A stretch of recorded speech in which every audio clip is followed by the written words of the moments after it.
Welcome to our lecture on respiration in mollusca. Today, we are going to explore how some of the most fascinating creatures on Earth manage to breathe. Imagine trying to take a deep breath while locked inside a heavy, solid suit of armor. That is the exact challenge faced by animals like snails and clams. By the end of this video, you will understand the biological and physical secrets that keep these armored animals alive. Now that we understand the basic premise, let us look at the physical challenge these animals face. Mollusks have soft, vulnerable bodies that are often protected by hard, impenetrable shells. While this armor is great for defense against predators, it creates a major barrier for breathing. They cannot simply absorb oxygen through their shells.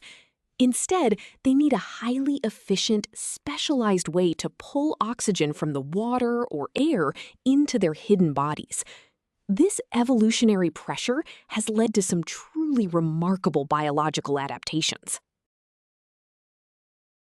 To solve this breathing challenge, aquatic mollusks have developed specialized organs. They use feathery respiratory structures called ctenidia, which are essentially the gills of the mollusk world. These delicate gills are safely tucked away inside the mantle cavity, a protected pocket formed between the soft body mass and the outer shell.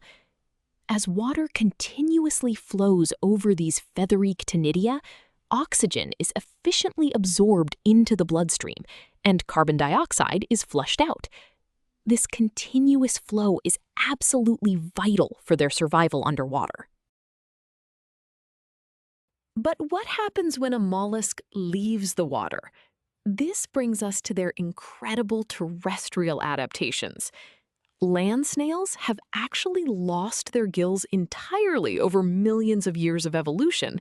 Instead, their mantle cavity has evolved into a highly vascularized, blood-rich space called a pulmonary sac, which acts just like a lung to breathe air. Additionally, some mollusks can absorb oxygen directly through their moist outer skin, a supplementary process known as cutaneous respiration, which helps them survive in damp environments. Before we move on to the physics of breathing, let us see this biological structure with a concrete visual.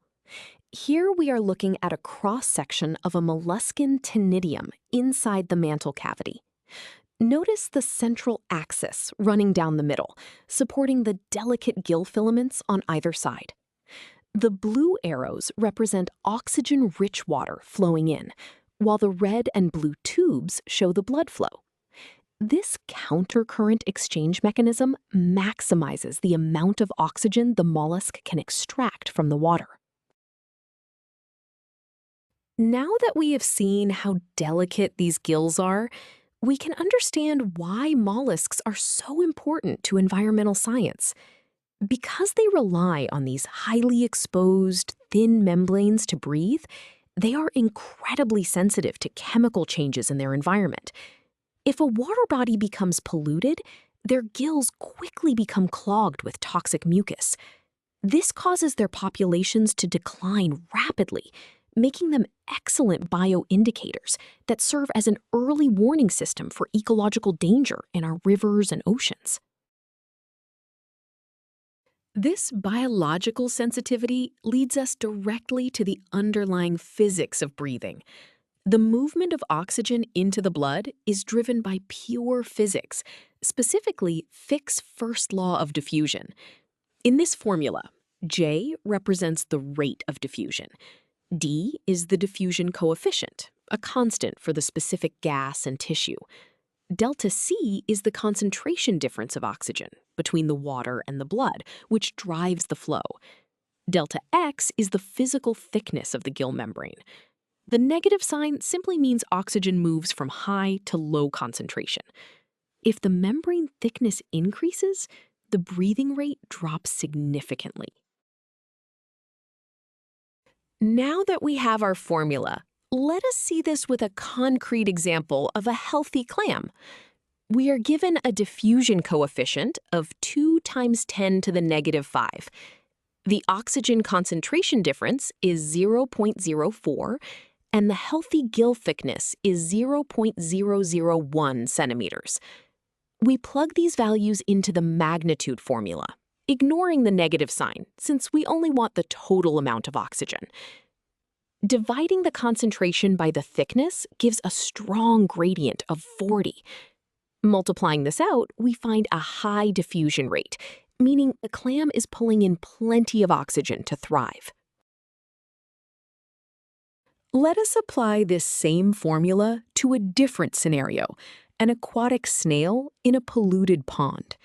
The toxic water causes the snail to produce excess mucus, which increases the gill membrane thickness to 0.004 centimeters.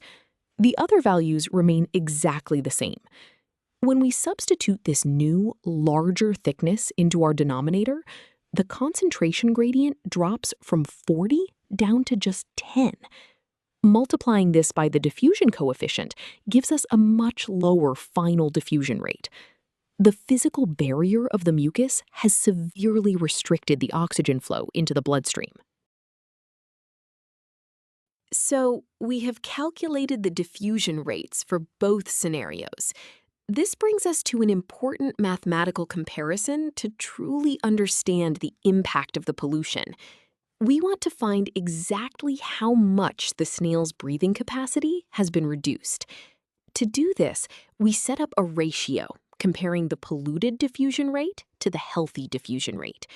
By placing the polluted value in the numerator and the healthy value in the denominator, we can mathematically isolate the exact effect of the thickened mucus layer on the animal's survival.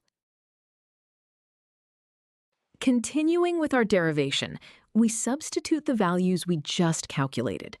We divide 2 times 10 to the negative 4 by 8 times 10 to the negative 4.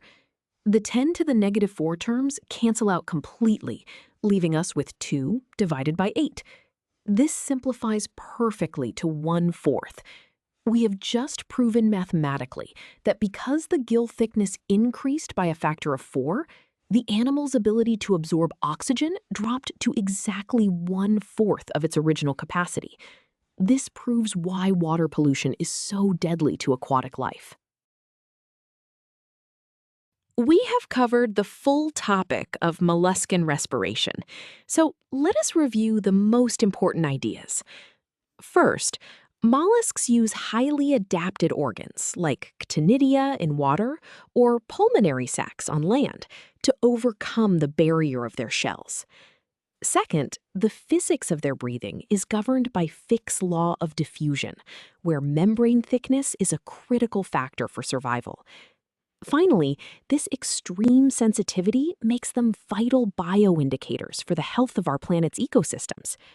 You now have a solid understanding of both the biology and physics of how these amazing creatures breathe.